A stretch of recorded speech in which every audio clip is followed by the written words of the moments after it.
Halo Tribuner, selamat sore dan apa kabar Anda dimanapun berada. Jumpa kembali bersama saya Putri Utami di Tribun Bastory, edisi Selasa 7 Juli 2026. Seperti biasa di Tribun Bastory kami selalu mengangkat tema-tema menarik dan juga informatif. Dan hari ini tema menarik yang akan kita bahas adalah pelestarian cagar budaya dan objek pemajuan kebudayaan di Kabupaten Maluku Tenggara.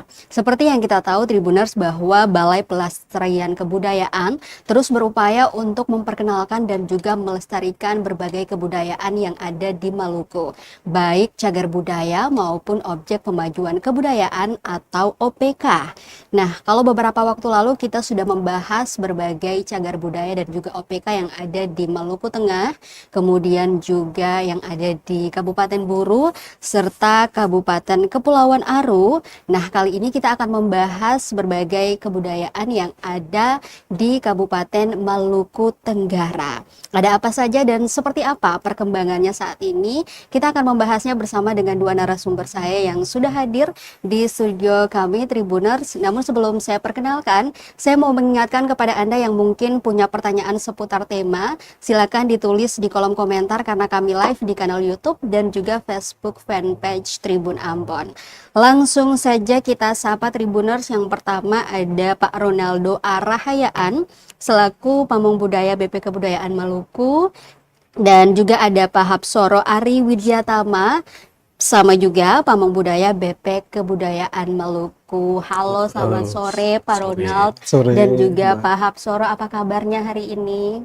Baik Ya, Alhamdulillah. Tribuners juga semoga selalu sehat dan semangat menyaksikan Tribun Bastory hari ini. Ini ada Pak Ronald dan juga Pak Hapsoro. Pak Ronald ini namanya Ronaldo, tapi bukan Ronaldo yang barusan pulang ya, Portugal ya, bukan ya Pak ya? Bukan. Namanya Ronaldo kenapa nih? Mungkin bisa diceritakan sedikit dulu, adakah sejarah lucu terkait nama dari Pak Ronaldo ini mungkin? Terkait nama mungkin udah lahir langsung diberikan. Diberikan. Mungkin karena orang tuanya ngefans sama Ronaldo yang di Brazil apa gimana nih? Nggak ada ya? Nggak ada. Nggak ada ya? Oke.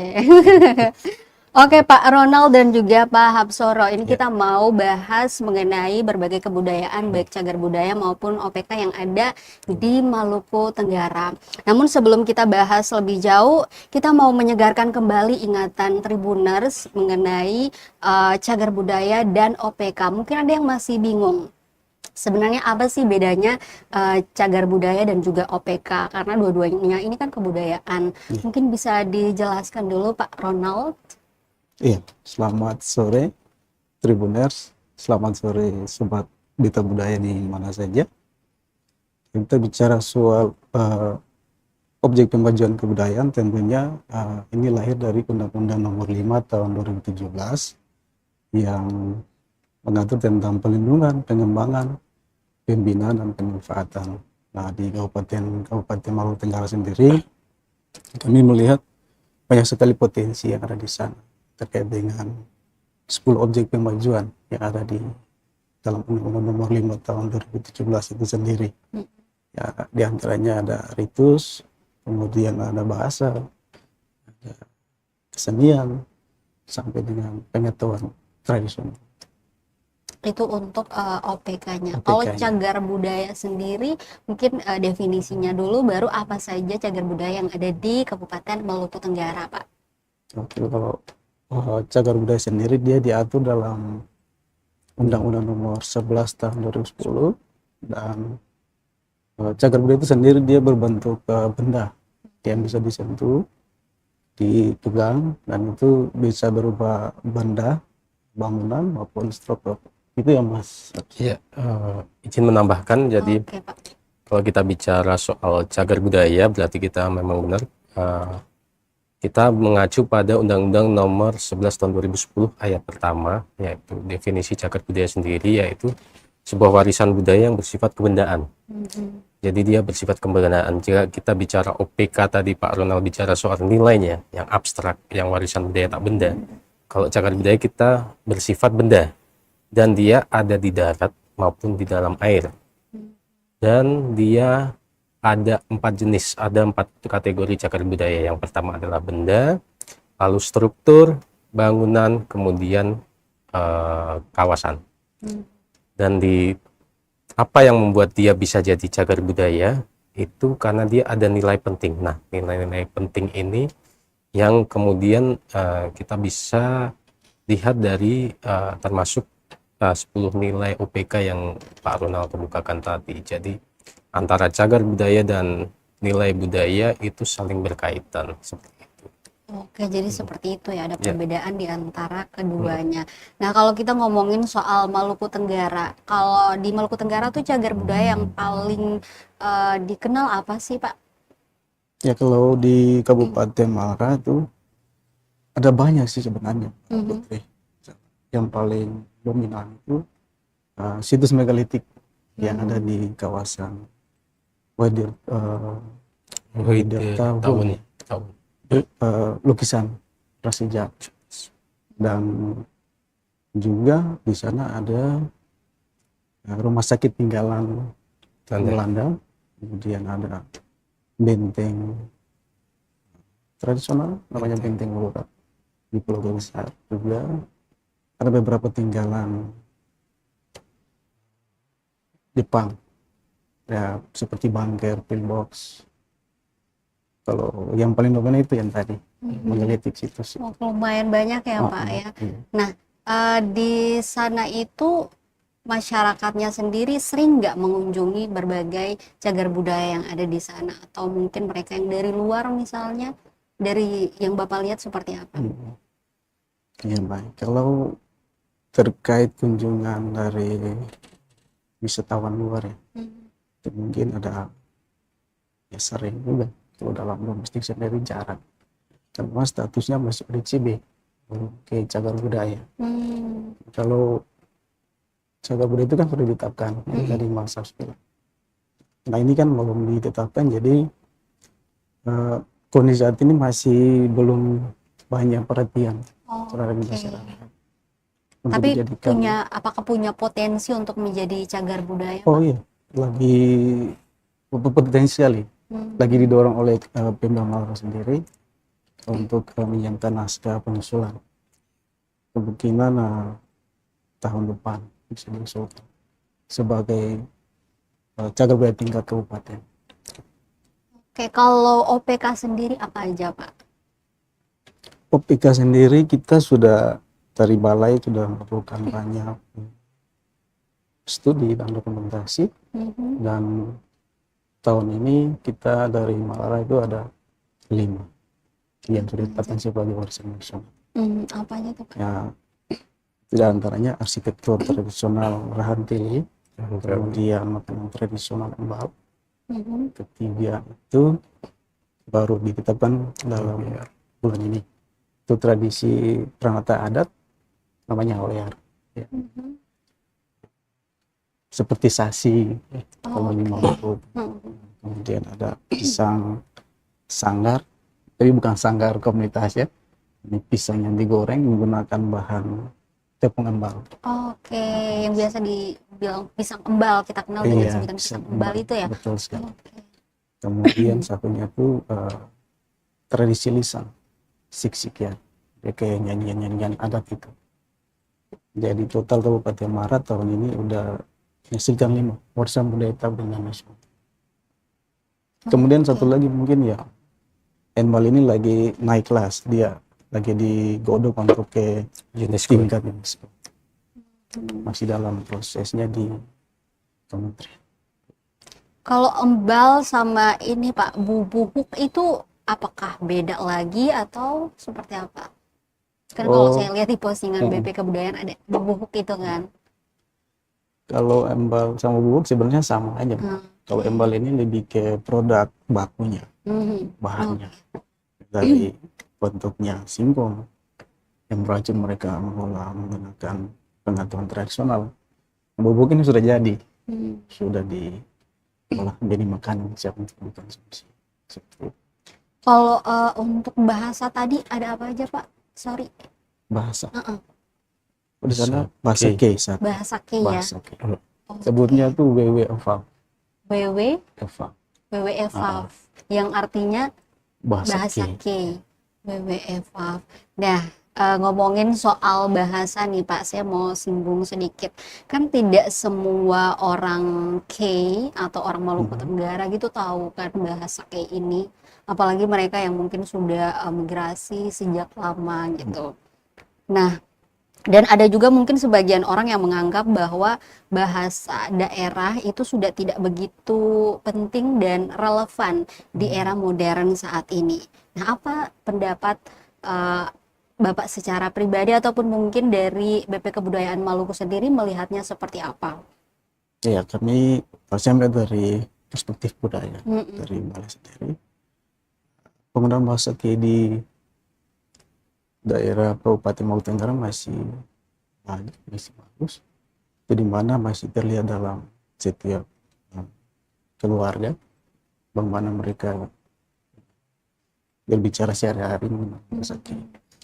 Kemudian di luar juga ya memang tidak bisa dipungkiri, misalkan orang K seperti saya juga lahir sebentar lalu migrasi ke kota, ya mau tidak mau saya harus beradaptasi dengan keadaan di kota. Berarti nggak tahu bahasa K sendiri. Sedikit-sedikit juga. Oh, Ya. sedikit. Kalau upaya pelestariannya kita dukung lewat kegiatan-kegiatan literasi budaya. Mhm. Di situ kita mengajak siswa-siswa lebih mengenal budaya-budaya lokal. Nah, pada momen itu kita siapkan materi-materi seperti tadi, pengenalan budaya misalkan embal atau bahasa K, sehingga mereka lebih mengenal. Berarti pengenalan bahasa daerah ini juga menjadi concern dari BP Kebudayaan ya Pak? Oh iya tentu, itu masuk dalam kemajuan kebudayaan tadi yang saya sebut. Seberapa banyak Pak masyarakat yang kemudian antusias untuk mempelajari bahasa daerah, salah satunya bahasa K ini? Apakah ini juga datang dari orang yang secara garis keturunan bukan orang K atau hanya orang K saja yang punya ketertarikan untuk bahasa K ini Pak? Ya kalau bicara ini bahasa K ya dari asal masyarakat K sendiri mereka sudah pasti. Kalau dari luar saya lihat ya ada ketertarikan, misalkan yang datang ke Kabupaten Tenggara di tujuan wisata, di sana langsung mereka dikenalkan dengan bahasa K dalam dialek singkat gitu. Oh ini, dan cukup tertarik saya lihat. Seperti kemarin saya bersama dengan beberapa tim dari Jakarta dalam kegiatan yang kami laksanakan di sana, kami juga saya dengar diajak juga dan cukup tertarik dari luar. Oke, berarti kalau mereka yang menganggap bahwa bahasa daerah sudah tidak begitu penting, itu hanya berlaku bagi mereka yang mungkin nggak tertarik aja ya Pak Iya. ya. Oke, nah kemudian kita bahas soal bubuk yang merupakan salah satu makanan pokok masyarakat di Maluku Tenggara nih Pak. Nah, ini menjadi menarik ya dalam konteks ketahanan pangan yang kemudian gencar digelorakan oleh pemerintah saat ini. Kalau dari BP Kebudayaan sendiri, apakah pelestarian pangan lokal ini jadi bagian kerja strategis BP Kebudayaan Maluku untuk mendorong ketahanan pangan? Mungkin Pak Absoro bisa jelasin sedikit ke kita. Mungkin kalau untuk ketahanan pangan itu memang menjadi concernnya, termasuk Pak Kepala juga, beliau membuat sebuah kebun khusus untuk pangan lokal, terutama untuk daerah Maluku ini, teman. Yang di Maluku ini kan banyak pangan lokalnya umbi-umbian ya. Di mana itu Pak kebun? Di belakang kantor. Jadi kita bikin untuk ketahanan pangan dan kita ingin mengenalkan kembali pangan lokal ke masyarakat yang berkunjung ke kantor. Apa aja yang ditanam di sana? Jadi di situ ada ketela, itu ada ubi, kalau di Jawa ada ubi, terus ada singkong, ada pisang, terus ada pepaya, ada juga ketela yang kumbili itu ya. Kalau di Jawa itu bilangnya gembili.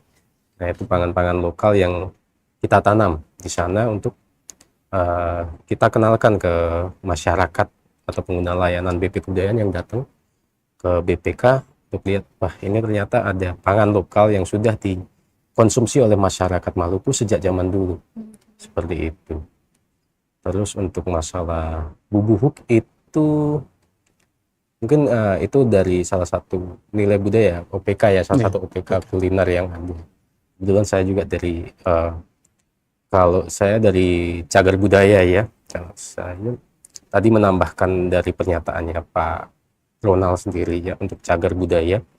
Kalau di Maluku Tenggara itu data yang sudah kita dapatkan untuk CB cagar budaya dan UDJB objek diduga cagar budaya itu belum jadi cagar budaya, masih calon, belum ditetapkan. Itu ada sekitar 50 lebih itu CB dan ODJB. Dan itu yang paling potensial, ada beberapa periodisasi kalau istilahnya di Maluku Tenggara, di cagar budaya itu di Maluku Tenggara itu ada prasejarah, prehistory, lalu kemudian lompat ke kolonial, ada prakolonial, terus ada kolonial, kemudian ada terakhir masa sekarang ya. Tapi ada 3 periodisasi itu. Dan yang paling di masa prasejarah itu ada seni gambar cadas. Dan itu ada di tahun ya, tahun itu ada gambar cadas perahu. Perahu itu kan kalau kita maknai juga itu, mungkin ini masih banyak penelitian juga, itu salah satu gambar yang simbol yang cukup sakral untuk masyarakat penutur bahasa Austronesia di masa itu. Dan itu ada di seni cadas itu, dan itu menjadi salah satu, bisa dikatakan bahwa itu jadi salah satu indikator bahwa ada kontak masyarakat penutur bahasa Austronesia di sana. Kemudian kalau kita masuk lagi ke prakolonial dan kolonial, di situ ada lutur batu atau benteng batu lokal yang tadi disebut seperti Wulurat, itu potensinya sangat besar. Karena masih nilai budaya yang di sana, selain cagar budaya, nilai budaya juga masih sangat kuat di sana. Seperti itu. Lalu untuk kolonial seperti gereja dan ada juga rumah sakit, kusta. Terus untuk masa Jepang itu ada bekas bandara di Letvuan. Itu potensinya besar. Jadi Maluku Tenggara itu memiliki potensi, selain memiliki potensi OPK yang besar, juga cagar budayanya besar. Ada beberapa periodisasi yang masuk di sana, dan sayangnya untuk saat ini belum semuanya bisa ditetapkan sebagai cagar budaya. Seperti itu. Oke, nah tadi dikatakan bahwa cagar budayanya banyak dan juga ODCB juga sangat banyak. Nah, kalau dari BP Kebudayaan Maluku sendiri, apakah semua ODCB itu kemudian akan didorong untuk menjadi CB atau ada batasan-batasan tertentu atau seperti apa, Pak? Kalau untuk dijadikan cagar budaya, memang kita harus mengacu pada undang-undang.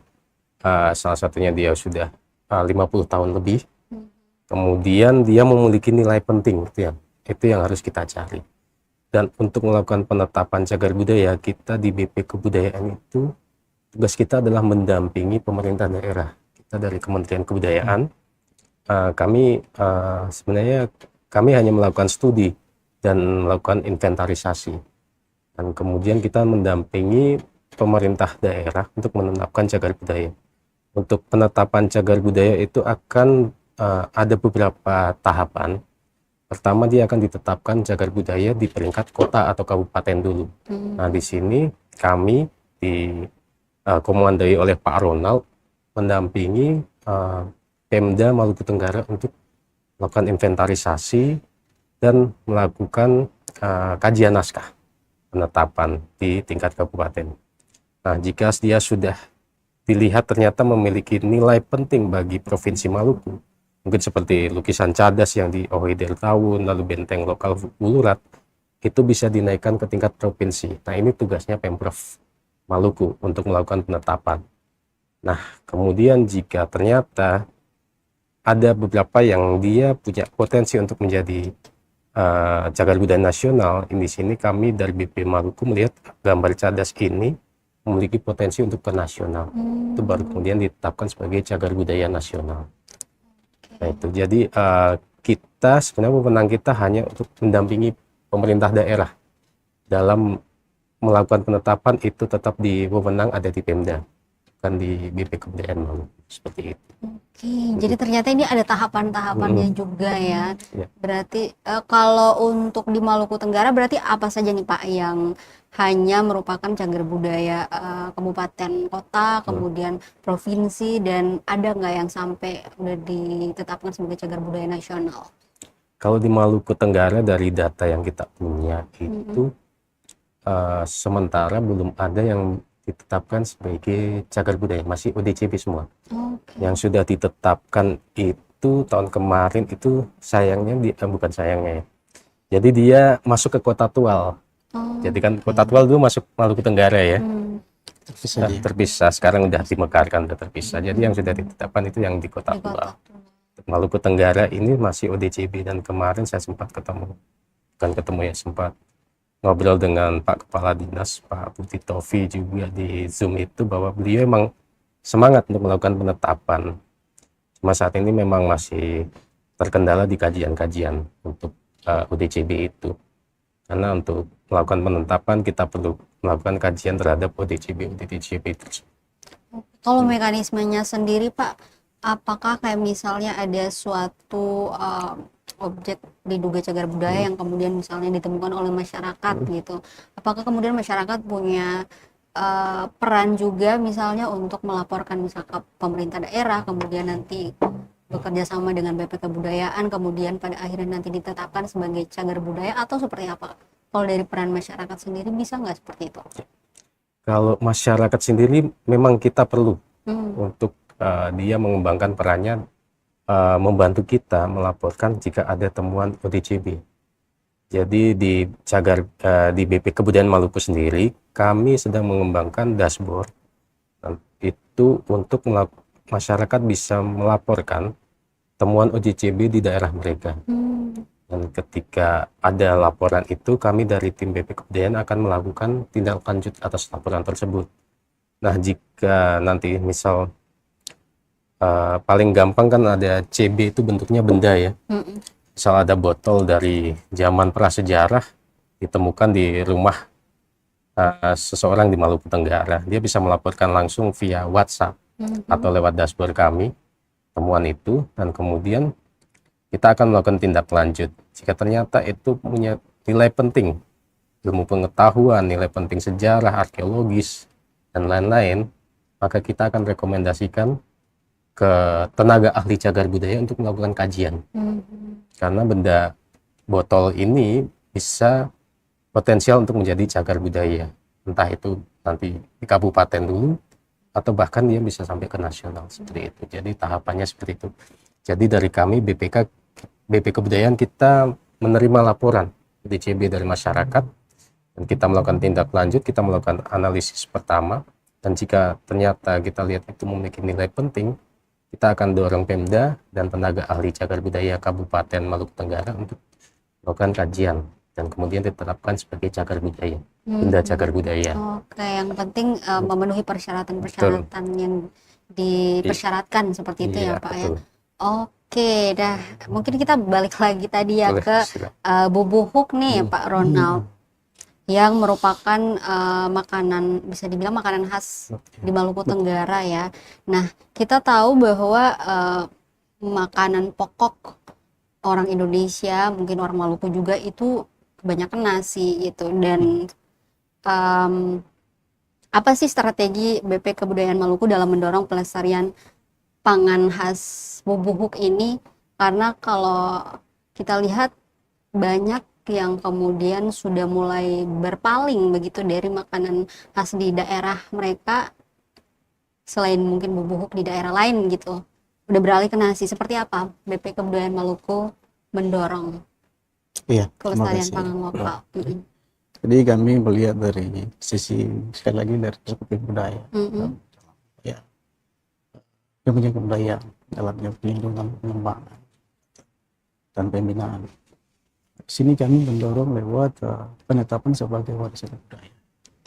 Dan Bali ini yang tadi saya katakan sudah ditetapkan sebagai warisan budaya nasional. Dan kemudian kami lagi godok untuk ke tingkat UNESCO tadi. sehingga kecintaan masyarakat terhadap pelestarian embal ini semakin tinggi. Di situ kami mendorong untuk bagaimana masyarakat tetap menanam embal, mengelola embal, sehingga keberlangsungan terus ada. Selain dan juga menjadi ketahanan pangan di Kepulauan Riau sendiri. Oke, berarti BP Kebudayaan Maluku sendiri terus mendorong Terus. embal untuk tetap lestari menjadi pangan lokal gitu ya Pak. Nah, tapi Pak, kalau kita lihat harga bahan baku dari bubuk ini yakni embal, updatean terbarunya itu mengalami kenaikan harga. Nah, tentu kondisi itu akan mempengaruhi konsumsi masyarakat. Nasi kemudian jadi pilihan gitu ya, karena jauh lebih murah. Nah, bagaimana BP Kebudayaan Maluku melihat hal ini? Kalau Apakah ini juga jadi tantangan begitu dalam hal pelestariannya, Pak? tentu menjadi tantangan sendiri. Namun keberadaan embal Like itu tidak bisa dipisahkan dari kehidupan masyarakat di sana. Jadi misalkan yang kami lihat itu Kabupaten Muntengger ada dua, di Pulau Besar sama di Pulau Kecil. Mungkin dari ekosistem penanaman embal di wilayah kecil itu agak berkurang mungkin, tapi di Pulau Besar itu masih banyak. Mungkin keterbatasan penjualnya di kabupaten sehingga lonjakan harganya di wilayah kabupaten, khususnya di wilayah Pulau Kecil itu. Apalagi kalau udah divariasikan menjadi embal dengan berbagai rasa gitu, embal keju, ada embal kacang dan lain-lain, itu enak banget tuh Pak. Nah, kemudian juga salah satu yang paling terkenal ya makanan khas dari sana itu ada apa nih? Kacang botol, Pak. Nah, kalau kacang botol sendiri belum belum, memang lagi untuk jadi kami lagi mengarah ke sana. Banyak sekali yang mesti kita step by step untuk menjadi. Itu menjadi khas sekali ya kacang botol itu dari Maluku Tenggara, dan banyak yang suka nih. Oke Pak, silakan mungkin diminum dulu, kita ngecek apakah ada pertanyaan yang masuk di portal, maksud kami di live ya, live Facebook fanpage Tribun Ambon ataupun di kanal YouTube.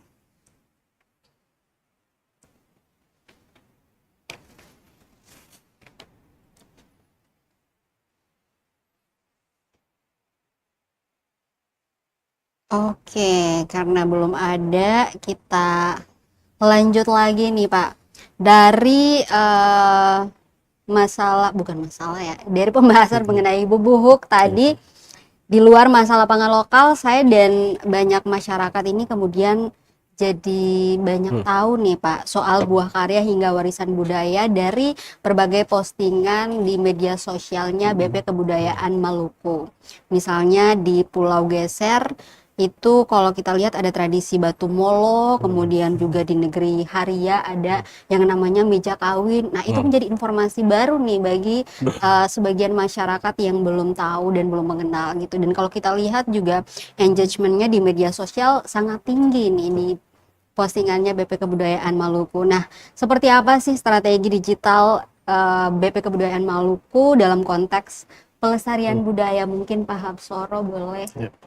Baik, terima kasih. Jadi untuk strategi digital itu kan salah satu bentuk publikasi kami atas hasil kajian pelestarian kami. Itu sendiri sebagai bentuk tugas dan fungsi BP Kebudayaan, salah satunya adalah melakukan publikasi kajian dan pelestarian kebudayaan. Nah, salah satu yang kita ambil strateginya adalah media sosial. Saat ini kita intens di dua platform, yaitu Instagram dan Facebook. Karena untuk saat ini kami merasa bahwa di kawasan Provinsi Maluku ini, dua platform ini yang paling banyak digunakan oleh orang-orang, Facebook dan Instagram. Kita belum menjamah sampai ke TikTok. Di YouTube kita belum begitu intens karena kita lagi fokus untuk tahun ini kita di Instagram dan Facebook. Dan untuk konten, kita itu ada dua konten publikasi kajian yang rutin kita lakukan tiap minggu. Pertama itu di hari Jumat, itu kita mempublikasikan konten mengenai OPK, warisan budaya tak bendanya. Itu kita kasih nama kontennya itu Jumat Kalesang. Jumat Kalesang. Itu isinya pokoknya konten-konten mengenai nilai budaya yang ada di Maluku. Kemudian di hari Sabtu itu ada namanya Sabtu Budaya. Itu isinya adalah konten-konten mengenai cagar budaya. Jadi mengenai warisan budaya bendawinya. Nah di Jumat Kalesang dan Sabtu Budaya ini kita nggak hanya mencari mengenai fakta-fakta yang udah umum. Kita cari fakta-fakta yang kadang orang nggak sadar itu ada, seperti meja kaweng, terus bubuhuk, itu orang lihat tiap hari tapi nggak tahu itu apa. Terus misal kalau di cagar budaya kita kadang main ke Benteng Amsterdam di Hila, terus kita lihat ada ceruk meriam. Orang lihat tiap hari dan foto tiap hari di situ tapi nggak tahu apa namanya itu. Kita bikin konten mengenai embrasur, yaitu celah bidik meriam. Terus nama-nama mengenai di Victoria, di Benteng New Victoria kita lihat ada namanya Hornrock. Itu udah ketutup. Di sana udah ketutup, tapi kita coba angkat itu dan itu ternyata masih ada, dan orang ketika mereka ke Pasar Mardika, ke Pantai Losari, mereka tahu oh di depannya ternyata ada bangunan namanya Hornrock. Jadi di Benteng New Victoria itu di depan pintunya itu ada bangunan kecil lagi yang melindungi. Jadi Benteng Victoria itu salah satu benteng yang berlapis-lapis karena dia tidak hanya satu lapis temboknya, tapi berlapis-lapis. Nah itu strategi kita cari fakta-fakta unik dan dalam bentuk trivia sehingga orang tahu ini biasa kita lihat tapi kita nggak tahu namanya. Jadi orang akan lihat di situ. Apalagi mereka ini Pak yang mungkin cuman pas sampai foto doang, nggak begitu benar-benar mencari tahu apa sih yang mereka lihat, itu namanya, sejarahnya dan lain sebagainya. Apalagi Pak? Jadi untuk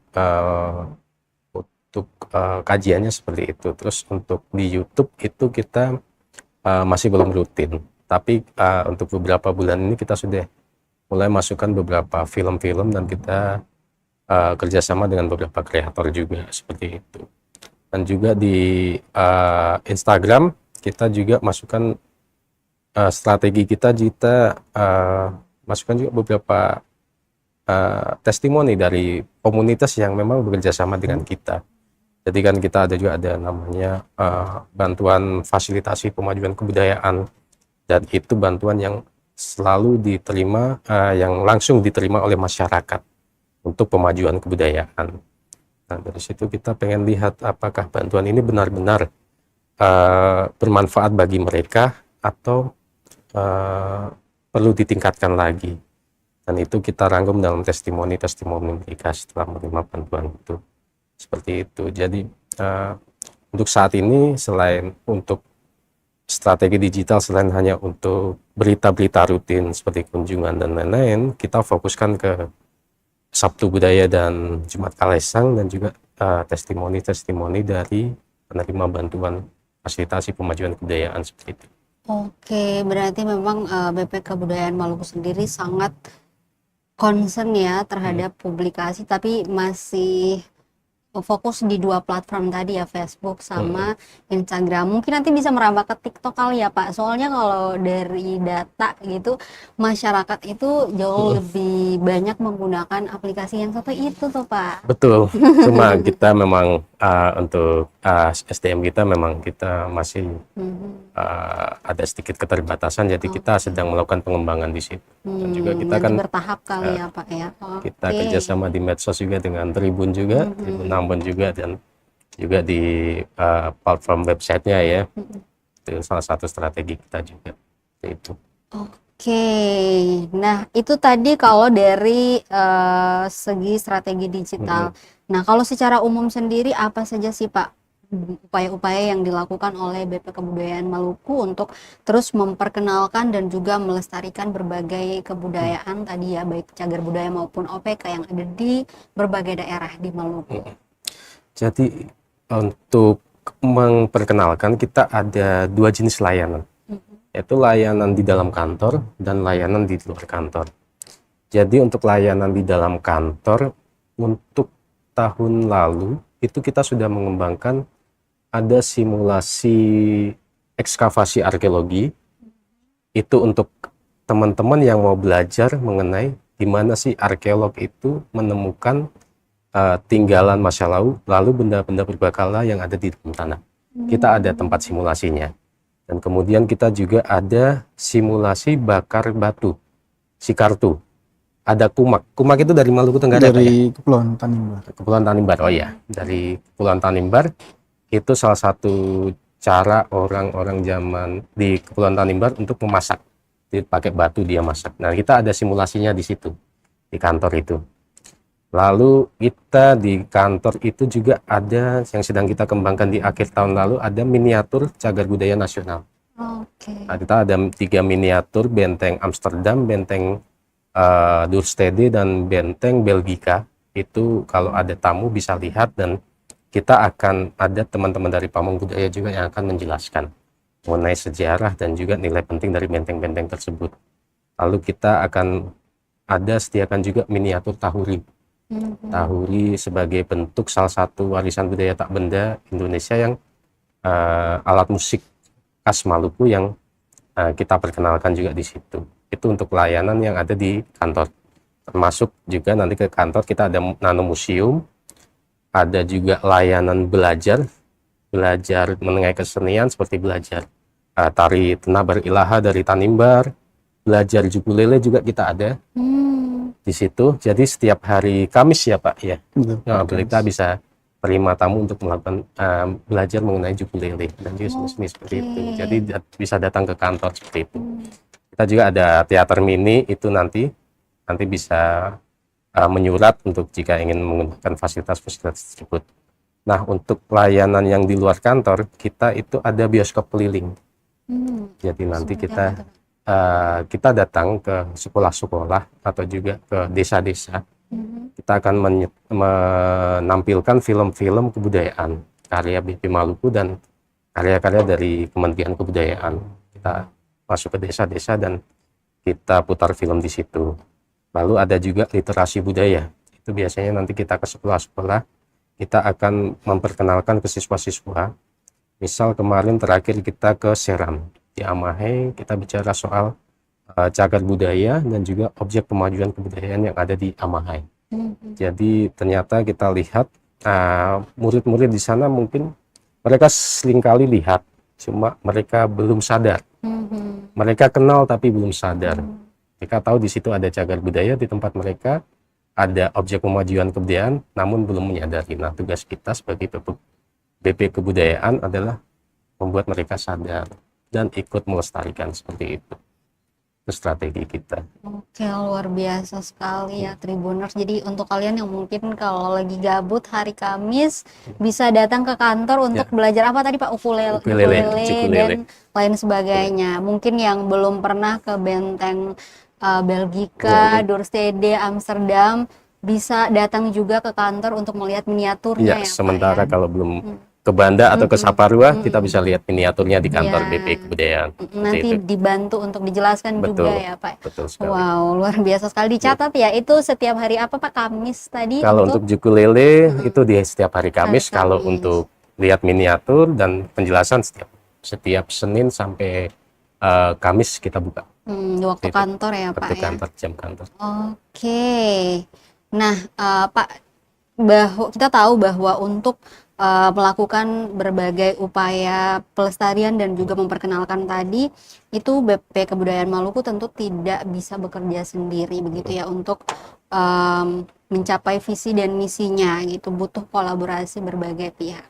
Nah, kalau dari kita bicara khususnya Maluku Tenggara nih, siapa saja yang kemudian dilibatkan untuk visi misinya? Mungkin Pak Ronald boleh Pak? Iya. Terkait dengan kolaborasi sendiri, kami dari Balai, kami dibagi per wilayah kerja. Kebetulan di kami itu ada namanya Jabatan Fungsional yang melakukan kegiatan teknis. Dan saya dibagi untuk biasanya di Kabupaten Maluku Tenggara. Dan yang sudah kami lakukan itu, kami membangun ekosistem kebudayaan dengan melibatkan Pemda dalam hal ini dinas kebudayaan, Selain itu kami juga menggandeng komunitas maupun pelaku-pelaku budaya di sana dalam melakukan pendataan, melakukan verifikasi warisan budaya. Maka yang terakhir itu yang kami usul itu bersama dengan Pemda, dengan Dinas Pariwisata Kebudayaan Maluku Tenggara. Kami mendukung lewat penguatan kolaborasi data, dan mereka yang sendiri menyusun dan sama-sama melakukan sidang penetapan. Seperti Kalau itu. masyarakatnya sendiri di sana seperti apa Pak perannya, atau mungkin komunitas-komunitas pemuda yang ada di sana?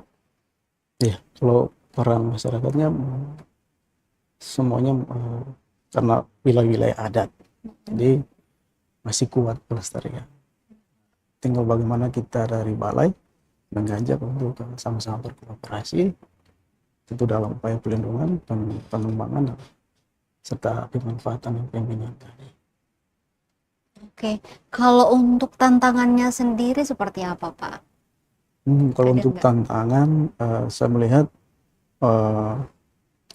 mungkin khusus generasi muda yang di sana saya lihat lebih cenderung pada kreativitas,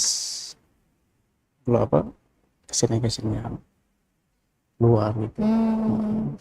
Jadi kemarin kita dorong lewat bantuan yang tadi disinggung oleh Mas Abs, program dan fasilitas kebudayaan. Nah itu kami mencoba bangkitkan salah satu tradisi nyanyian adat, ngel-ngel. Yang mungkin udah mulai Iya, udah hampir mulai punah. menurun minatnya. Kami lihat itu minat anak muda tuh ke genre musik-musik hip hop, rapper. Tahu sendiri kan di sana, Iya. misalnya Toto dari Ibu dan Lele itu kan. Nah itu mungkin dari situ. Oke, jadi ini menjadi ini ya tantangan tersendiri Tantangan bagi tersendiri. BP Kebudayaan Betul. Maluku ya, untuk terus memperkenalkan dan juga melestarikan tadi ya berbagai OPK yang ada di sana. Oke, terakhir mungkin sebelum kita tutup, apa harapan Pak Hapsoro dan juga Pak Ronald untuk BP Kebudayaan Maluku sendiri secara umum, dan khususnya untuk pengembangan kebudayaan baik cagar budaya maupun OPK yang ada di Maluku, khususnya Maluku Tenggara? Silakan Pak. Siapa duluan? Pak Ronald, Pak Hapsoro. Harapan kami ya tentunya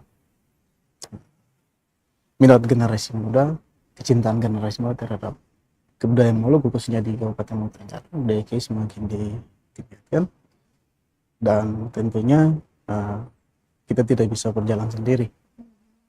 Pastinya kita butuh kerjasama, dan begitu harapan ke depan saling terus bersinergi dalam mewujudkan objek pembelajaran budaya di Kabupaten Tenggara.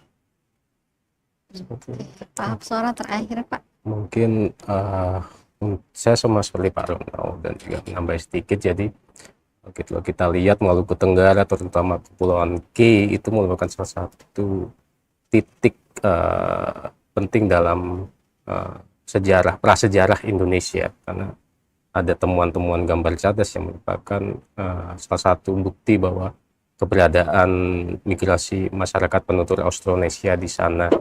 Dan di sini kita sebagai BP Kebudayaan Maluku berharap bahwa pelestarian cagar budaya yang penting ini ke depan bisa dengan lebih melibatkan masyarakat lagi. Jadi kita kadang pelestarian cagar budaya itu fokus ke cagar budayanya, tapi lupa dengan masyarakat yang ada di dalam dan hidup di sekelilingnya. Dan kita di BP Kebudayaan Maluku ini memiliki pendekatan yang berbeda. Kita melestarikan cagar budaya, kita juga ikut melindungi masyarakat adat yang ada di sekeliling cagar budaya tersebut. Karena kita bertujuan untuk melestarikan cagar budaya yang lebih humanis. Kita ingin membuat cagar budaya yang lebih hidup, humanis, dan juga bermanfaat bagi masyarakat, terutama masyarakat di Maluku ini dan masyarakat Maluku Tenggara pada khususnya. Harapan kami ke depan masyarakat dan kami bisa berkolaborasi bersama dalam pelestarian cagar budaya dan juga objek kemajuan budaya. Gitu. Oke, terima kasih banyak Pak Hapsoro dan juga Pak Sama-sama. Ronald Terima udah kasih. berbagi informasi bersama Tribuners di rumah ya. Dan semoga lewat talk show hari ini, Tribuners dan juga Sobat Beta Beta Budaya Sobat ya. Beta Budaya. Tadi bisa mendapatkan informasi yang bermanfaat dan semoga talk show ini bisa mengetuk hati masyarakat Maluku untuk bisa lebih memperkenalkan dan juga ikut melestarikan serta berkolaborasi dengan BP Kebudayaan untuk terus menjaga berbagai kebudayaan yang ada di Maluku, khususnya kalau kita bahas tadi Maluku Tenggara. Oke, Bapak-bapak terima kasih banyak atas waktunya. Terima Lain kali kasih. mungkin nanti kita akan bahas lagi ya di daerah mana, tentunya bersama BP Kebudayaan Maluku. Dan terima kasih juga Tribuners untuk kalian yang sudah bergabung baik di kanal YouTube maupun Facebook fanpage Tribun Ambon. Kita ketemu lagi nanti di Tribun Bastory edisi berikutnya. Saya Putri Utami pamit. Selamat sore, sampai jumpa dan amatong. Download Tribun X sekarang. Menghadirkan lokal menjadi Indonesia.